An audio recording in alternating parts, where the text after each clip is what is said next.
Welcome to Fuel Podcast. I'm your host, Leela Ansart, leadership advisor and certified executive coach. On this podcast, you'll hear the stories of successful individuals and how they were able to overcome adversity by channeling strength from an internal driving force. My mission? Shine the light on alternate strategies that can move you from reactive to strategic thinking, from overwhelmed to motivated, and from burnout to balance, so you can move forward and over-deliver on your current goals. Let's dive in. Today's guest on Fuel Podcast is Tanya Vucetic. She's the CEO and co-founder of a software startup called Blockforms. She's a data scientist by profession and has personally built technology ranging from algorithms that recommend which items can and can't be shipped together in a box to monitoring how well you're brushing your teeth with an electric toothbrush. Tanya shares with us today how she launched Blockforms just before the pandemic and is really proud of the fact that with her team, she was able to go from zero traction to having national traction now. We talked about a few different things, how she experienced the highs and lows of being an entrepreneur, especially amidst a worldwide pandemic. We also touch on what drives her in regards to math and science, and also her opinion on leadership, her own personal style of leadership, and how that's been influenced by math and by her view on femininity. I know you're going to get a ton out of this conversation. Without any more delay, let's welcome Tanya. So welcome, Tanya. It's great to talk to you this morning. I'm really, really thrilled to have you here and to have you willing to share your story with the listeners about who you are and what you've overcome. Why don't you take a minute as we begin to just share a little bit about your background, your professional background, help us understand who you are, what makes you tick, and then we'll get into more of the meat of the matter. Alrighty, well, thank you. It's a pleasure to be here and speak with you today. Again, my name is Tanya Vucetic. I'm the CEO of a company called Blockforms, it's a software company. And I am originally from California. I'm a beach girl, and I studied economics at UCLA. I got my MBA in Hong Kong, and I'm really passionate about math and science. So that led me to a career as a data scientist, and I jumped headfirst into entrepreneurship about 3 years ago. Wonderful, wonderful. So those are a lot of cool experiences in regard to your education. What made you decide to go over to Hong Kong? Well, I am a first-generation American. My mom's from Mexico and my father's from Serbia. So okay. I have a good grasp of Europe and Central America and South America. I didn't have a sense for Asia at all. So I'm a pretty adventurous person. And in 2015, I sold everything that I owned and moved to Hong Kong without admittedly being able to point it out on a map. Wow. Okay, so we've got some major bravery in your genes here for sure. Yeah, we're a small family, but we're very international, and Asia was calling me. Oh, that's wonderful. And how did you find your experience there? It was very enlightening. I fancied myself a very international, culturally aware person, being from California, originally next to San Francisco, living in Los Angeles now. And it was a very humbling experience to be on someone else's turf and operate under their rules and assimilate that way. So I think it's made me a more open, understanding, curious, and empathetic person. All really important attributes.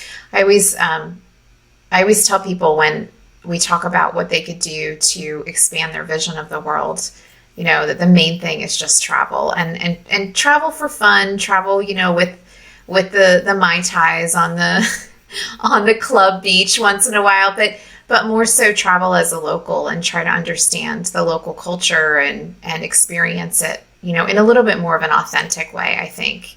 I've been fortunate to do a little bit of that myself. So it's awesome hearing about other people's experiences and feeling like, it's certainly haven't lived in another continent, much less country, but even just to travel opens up your eyes to so much. Definitely. I think it's a crucial part of being a leader, because everyone has a different perspective, comes from a different world. And I'm very sensitive to my way or the highway, or because I said so. I think it's really important to offer an explanation and be conscientious of what makes different people from different parts of the world tick. And traveling is key to doing so. Were you always that way, Tanya, or did that kind of evolve in you as you had that experience? I think I was, because growing up, I wasn't American enough. And I was based on my appearance, I'm very fair and blonde. I definitely wasn't recognized as Mexican.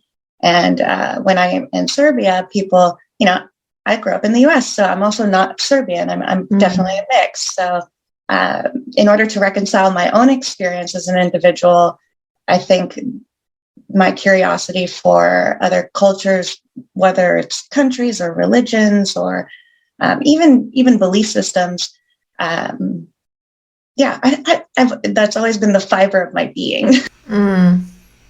I find it interesting when we can take our pain and turn it into, some part of who we are, whether that's part of our purpose or part of our defining view that we, the lens that we see the world through. So that's awesome. I mean, I'm sure it was difficult many times growing up, not feeling like you had that perfect fit cultural background, or present belonging in it because of your cultural background. But look at what that's developed in you, And a strength. Yeah, exactly. So as the CEO and co-founder of Blockforms, I know you mentioned you ventured into entrepreneurial territories about 3 years ago. So we're talking just before the pandemic. Give us the play-by-play. Like, how did this happen, and how excited were you? And then when the pandemic happened, we have to know, how did this affect you and your company? Absolutely. So we were sitting around a coffee table ideating on what our software does. And for the listeners, our software automates forms. So really complicated forms are digitized into one form, but you're actually populating all of the forms, saving yourself a lot of time. And we didn't know each other originally. We were introduced by a mutual friend. And we made a lot of the stereotypical mistakes, especially in the software world, of not scoping the product perfectly the first time and not understanding our users for a long time. And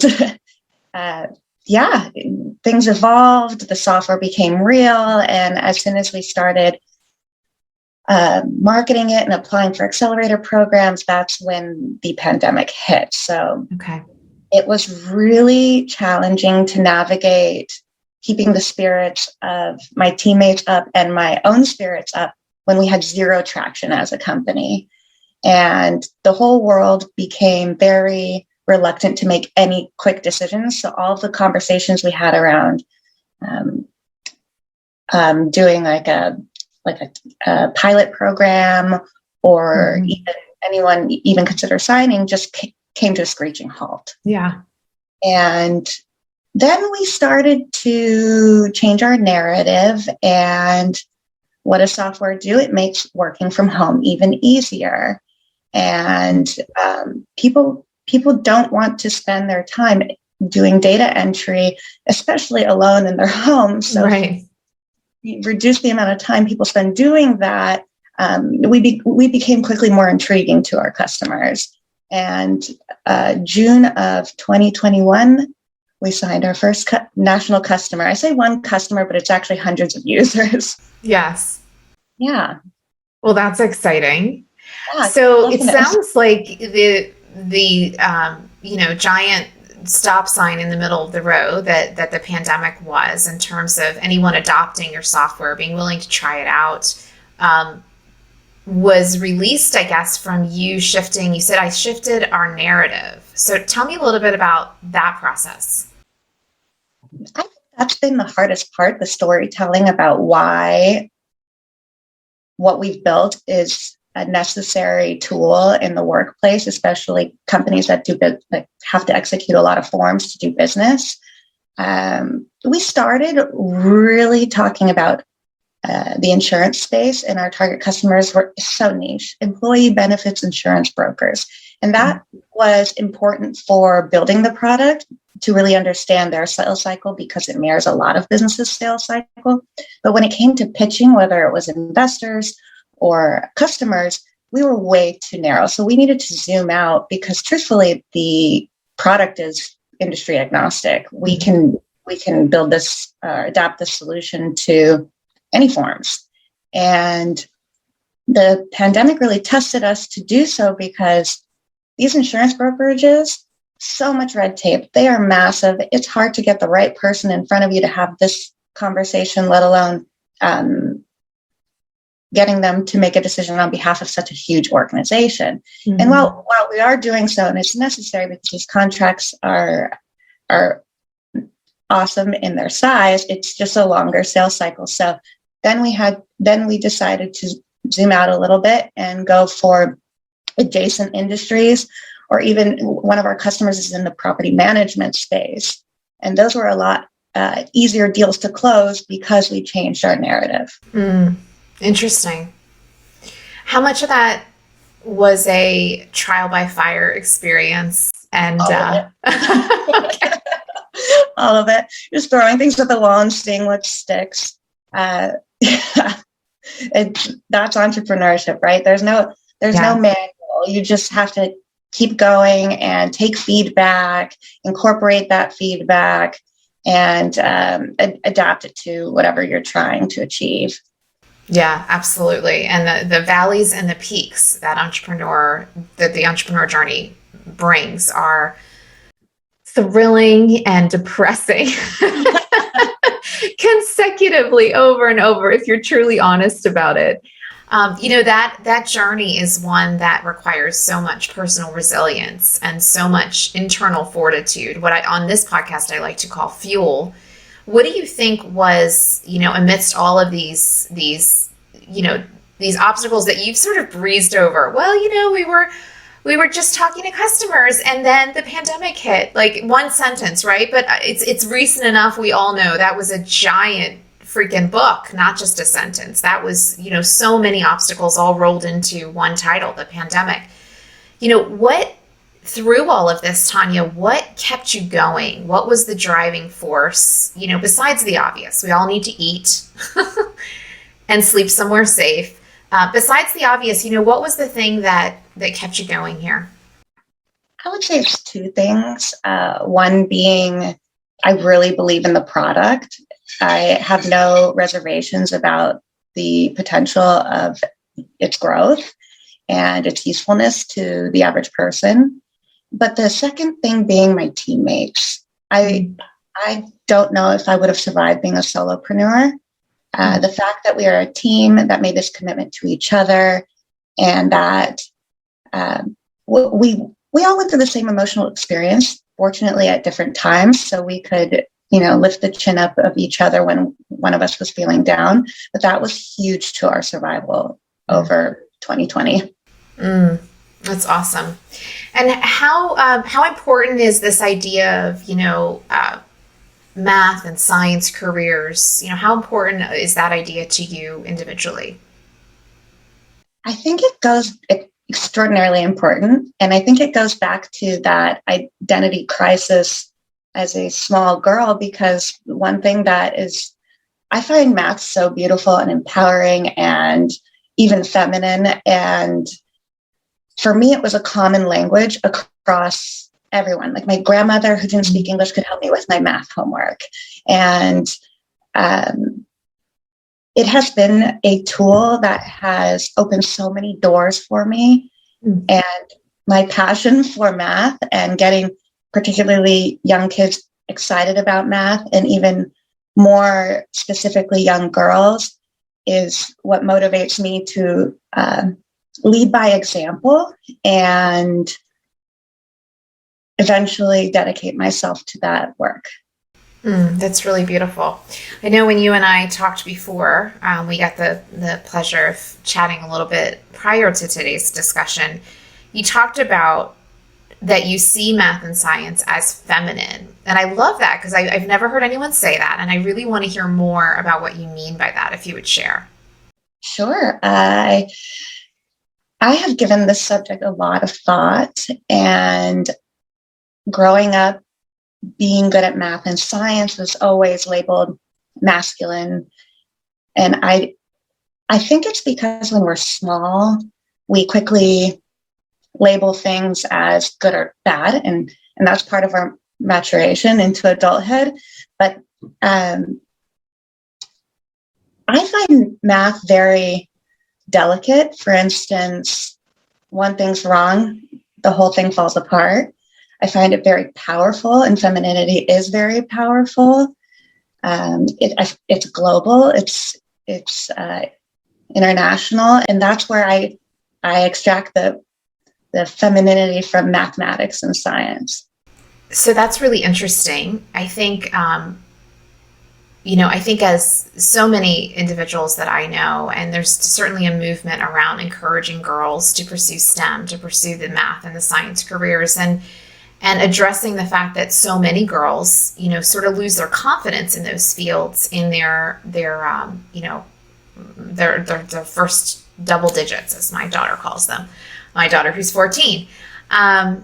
So it's interesting to me the way you described it. I don't think I've ever heard it described in that way. And how would you, if you were talking to a young man, how would you, equate that metaphor? I think men embracing femininity, first of all, is extremely important. There are many men out there who are detail-oriented, who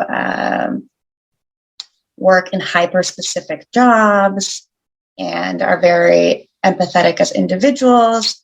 And the fact that we even label these things as masculine and feminine is dangerous when we, as human beings, embody both.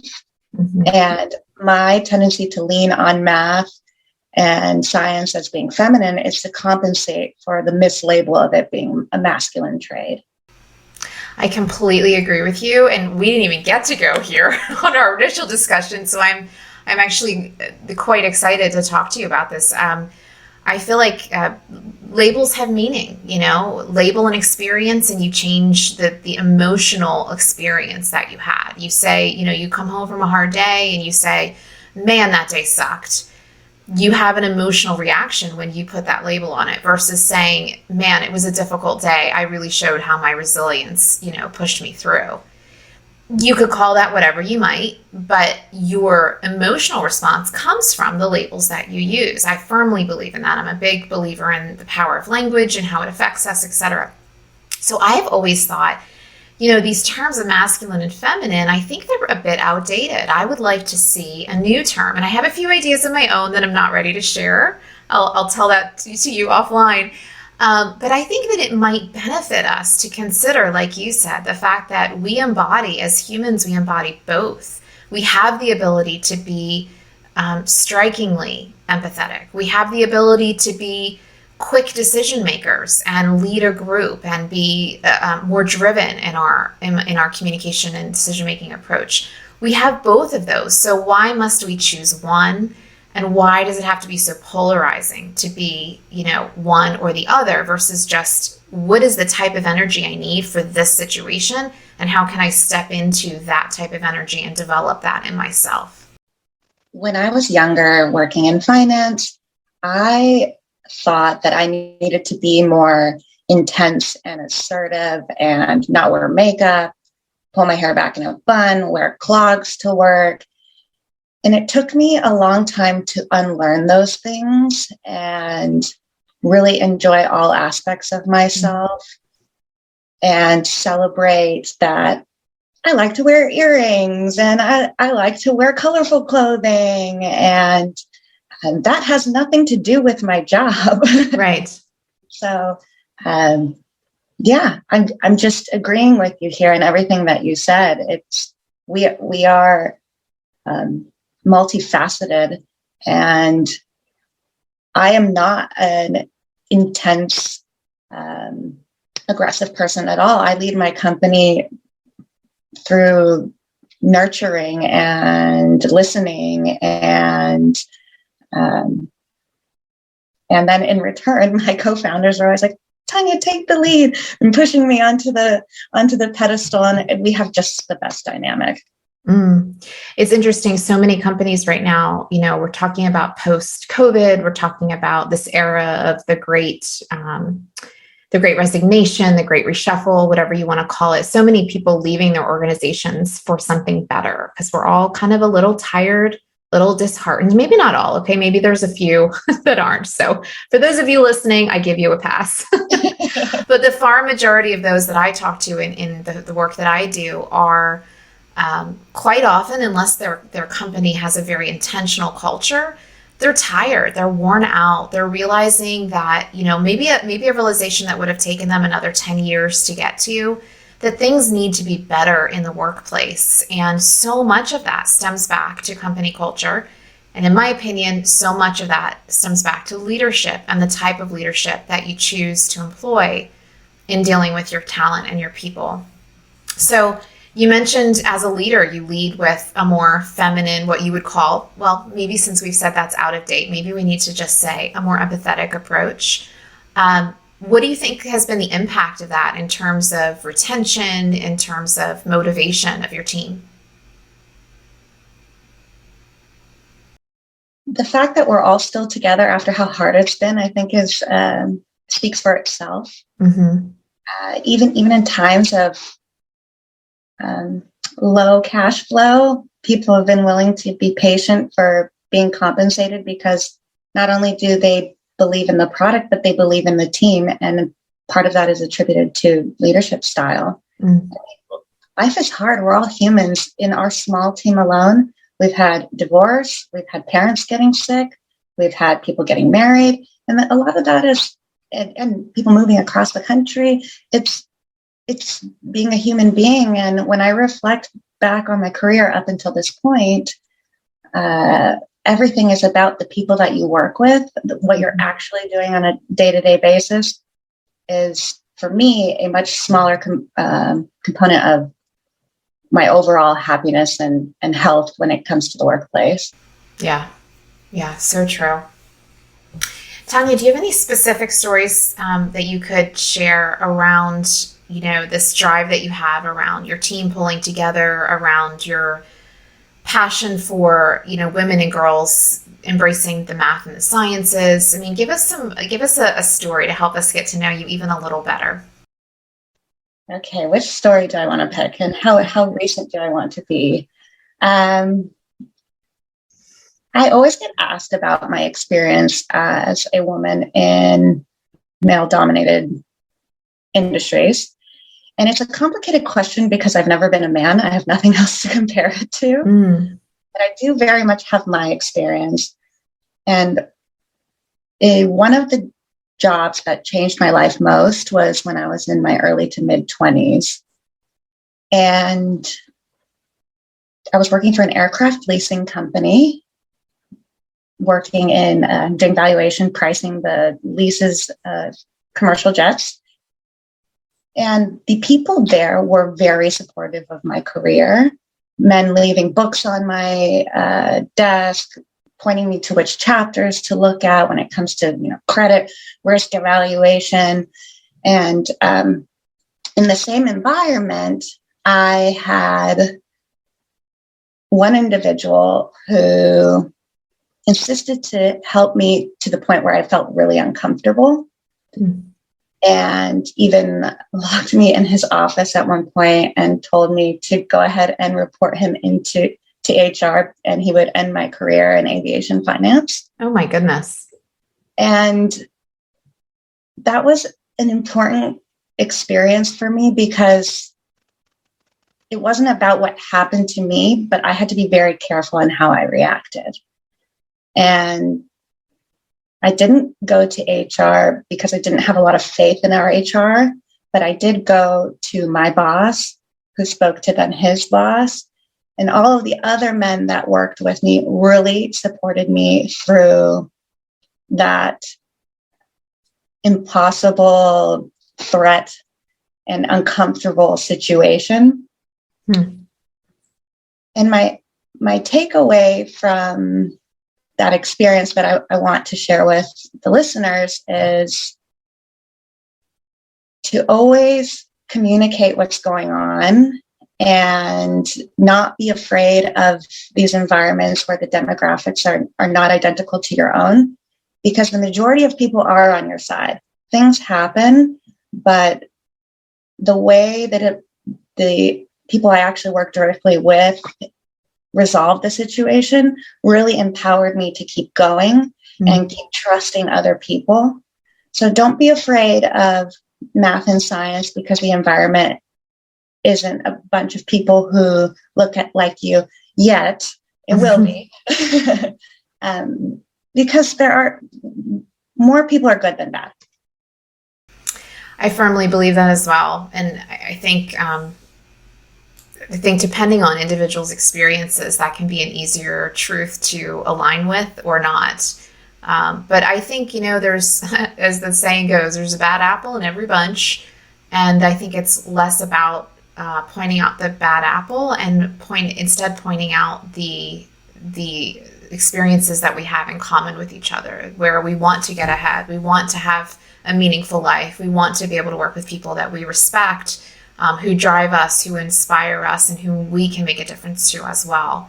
So it's a good reminder, and it's solid advice to perhaps take a step back from the typical what's it like to be a woman in a male dominated industry, and instead think about, well, that is what it is right now, but instead let's choose to look at the good in humanity that surrounds us so much of the time. Thank you for sharing that. Of course, mentors come in all shapes and sizes and forms. So I've been very fortunate that I have been led by some pretty impressive people, both men and women. That's awesome. Tanya, tell us a little bit about what's next for your company, for Blockforms, and what listeners can do to get involved, to reach out to you. Yeah, I'd love to. So Blockforms is fundraising right now, and I have decided to do a portion of that fundraising via equity crowdfunding. So what that means is you do not need to be an accredited investor. The minimum investment level is $100. I just wanted it to be very accessible for the average person. And we're doing so through a platform called Microventures. I believe you'll be able to access the link easily from this podcast recording. Yes. And what's next for us for fundraising so we can grow? We have more demand than we can handle. We're excited to develop this software as a more off-the-shelf solution. Right now, it's very specific to the large enterprises that are using this software, but ultimately this is something that, or eventually this will be something that an individual can buy for their own small practice, whether they're a dentist or they're running bookkeeping. We're all dealing with forms. So the company's name again is Blockforms, and we're on Microventures. And my name is Tanya Vucetic. I think I'm the only one on LinkedIn since my last name's so unique, but my LinkedIn contact details are also attached to this podcast recording. Yes, absolutely. And if you are right now heading over to LinkedIn to look up Tanya, her last name is Vucetic. Tanya Vucetic. It has been amazing, Tanya, to chat with you and kind of hear about your journey and the life lessons that you've experienced and have been willing to share with me and with the listeners. So thank you so much for your generosity in sharing. And for all the listeners out there, I do urge you to look up Tanya, check out Blockforms and what they're doing. And if you're inspired and want to be a part of helping her business to grow, take a look at the fundraising link that we'll have in the podcast notes, and you can be a part of her journey as well. Until we talk again, Tanya, thank you so much. I hope you have a wonderful day. Thank you. It's been a pleasure, and I look forward to speaking with you again soon. This podcast is brought to you by Leadership Impact Strategies. We help today's business leaders to navigate the people challenges of this pandemic era. With a focus on compassionate leadership, we help you eliminate team dysfunction and increase your own leadership capability, resulting in higher profits, sales, and results to your bottom line. Like what you heard on today's episode? Turbocharge your own leadership by grabbing our free resources. Discover your leadership strengths and potential blind spots with our leadership quiz, or grab our free checklist for holding an engaging team meeting. Find them both and more at www.leadershipimpactstrategies.com/resources. Finally, don't forget to subscribe to Fuel Podcast wherever you listen to your podcasts, so you'll be notified of every new episode. Until then, I'm Leela Ansart. Here's to you finding the fuel you need today.